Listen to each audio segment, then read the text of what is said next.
कभी कभी जिंदगी हमें ऐसे मोड़ पर लाकर खड़ा कर देती है जहां एक छोटी सी सच्चाई या एक छोटी सी बेईमानी हमारी पूरी किस्मत बदल सकती है।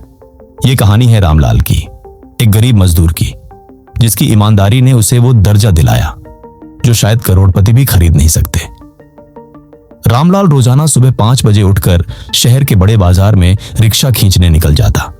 बदन पर पसीने से तरबतर फटा हुआ कुर्ता, पैरों में टूटी चप्पलें और आंखों में सिर्फ एक सपना, मेरे बच्चे पढ़ लिखकर मुझसे बेहतर इंसान बने। उसके पास ज्यादा कुछ नहीं था, लेकिन उसके पास एक चीज थी, ईमानदारी। एक दिन की बात है, बरसात हो रही थी, सड़कें कीचड़ से भरी हुई थीं। रामलाल एक बूढ़े आदमी को रिक्शे पर बैठाकर रेलवे स्टेशन छोड़ने जा रहा था। बूढ़ा जल्दी में था, हाथ में एक पुराना चमड़े का ब्रीफकेस था। स्टेशन पहुंचकर वो आदमी जल्दी जल्दी उतरा और भीड़ में गुम हो गया।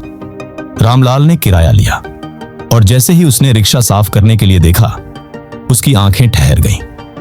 रिक्शे के कोने में वो पुराना ब्रीफकेस पड़ा हुआ था। रामलाल ने उसे उठाकर देखा, भारी था। ताले को छुआ तो ढक्कन हल्का सा खुल गया और अंदर गड्डी दर गड्डी नोटों की। उसका दिल जोर से धड़कने लगा। जितनी रकम उस ब्रीफकेस में थी, उतनी तो उसने जिंदगी में कभी देखी भी नहीं थी। उस पैसे से उसका टूटा घर बन सकता था, उसके बच्चे शहर के सबसे बड़े स्कूल में पढ़ सकते थे, उसकी पत्नी के सपनों की सारी चीजें खरीदी जा सकती थी। लेकिन फिर उसके अंदर की आवाज बोली, रामलाल, ये पैसा तेरा नहीं है। ये बेईमानी तुझे पल भर का सुख देगी, पर चैन छीन लेगी। वो वहीं ठहर गया। दिल में तूफान चल रहा था। गरीबी एक तरफ खड़ी थी और ईमानदारी दूसरी तरफ। रामलाल ने आंखें बंद की और फैसला कर लिया।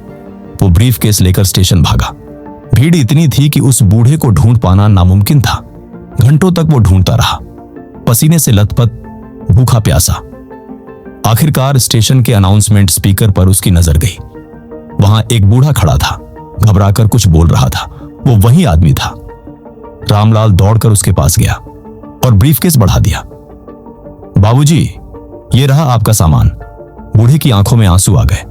उसने ब्रीफकेस खोला और फिर कांपती आवाज में कहा, बेटा, इस ब्रीफकेस में सिर्फ पैसा नहीं था, इसमें मेरी जिंदगी भर की मेहनत थी और एक बहुत जरूरी दस्तावेज था, जिससे सैकड़ों गरीब मजदूरों की नौकरी बच सकती है।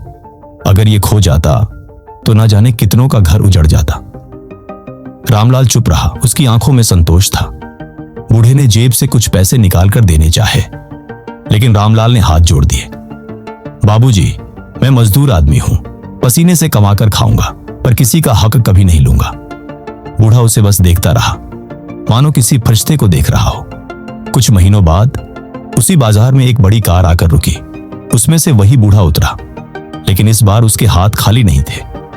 उसने रामलाल को गले लगाया और कहा, बेटा, तेरी ईमानदारी ने मुझे छू लिया। मैं एक बड़ी कंपनी का मालिक हूं और मुझे अपनी कंपनी में ऐसे ही लोगों की जरूरत है। आज से तू हमारे गोडाउन का इंचार्ज होगा। तेरे बच्चे अब हमारे स्कूल में मुफ्त पढ़ेंगे और तुझे वो सम्मान मिलेगा जो पैसे से कभी खरीदा नहीं जा सकता।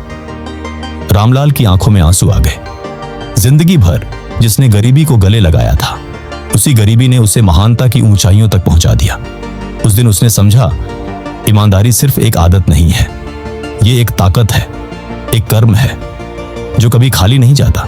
दोस्तों, जिंदगी आपको भी कई मौके देगी जहां आप आसानी से बेईमानी करके कुछ पा सकते हैं। पर याद रखना, बेईमानी से मिला सुख पल भर का होता है, पर ईमानदारी से मिला सम्मान जिंदगी भर की पूंजी बन जाता है। और शायद यही सबसे बड़ा धन है। तो सोचिएगा, जब अगली बार जिंदगी आपको इम्तिहान में डाले, आप किस रास्ते पर चलेंगे? ईमानदारी का या बेईमानी का? ईमानदारी गरीब को भी राजा बना देती है और बेईमानी अमीर को भी भिखारी। ईमानदारी वो दौलत है जो कभी खत्म नहीं होती।